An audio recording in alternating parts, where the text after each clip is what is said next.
امروز میخوایم در مورد یکی از مشکلات کمپرسورهای اسکرال که توسط بخش فروش گروه مهندسی مهراسپند عرضه میشه صحبت بکنیم.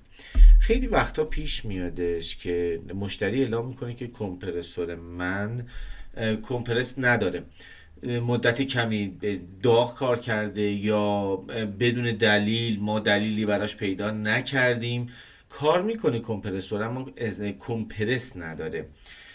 ببینید توی کمپرسورهای اسکرال یک شیر آزاد کننده فشار داخلی یا شیر اطمینان کمپرسور وجود داره.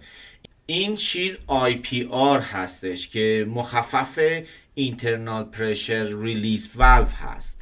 خب یه شیر فشار داخلیه که بین دو طرف فشار بالا و فشار پایین نصب میشه. اگر فشار بین این دو قسمت های و لومون از 26 تا 32 بار بیشتر بشه، اون وقت این شیر عمل میکنه، باز میشه و گاز دیسچارج به سمت ساکشن وارد میشه. خب در نتیجه میتونه کمپرسور کمپرس نداشته باشه یا میتونه گاز داغ وارد قسمت سیمپیچ بشه و خطا بروز بکنه.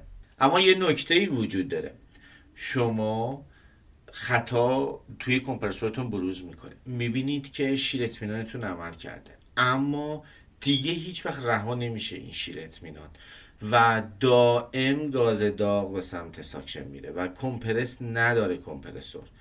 تو اینجور مواقع شیر اطمینان عملا از مدار خارج شده یا خراب شده و دیگه کارایی نداره. متاسفانه تو اینجور مواقع اون کمپرسور دیگه نمیتونه برای سیکل شما استفاده بشه و باز بشه اون شیر اطمینان از مدار خارج بشه یا تعویض بشه.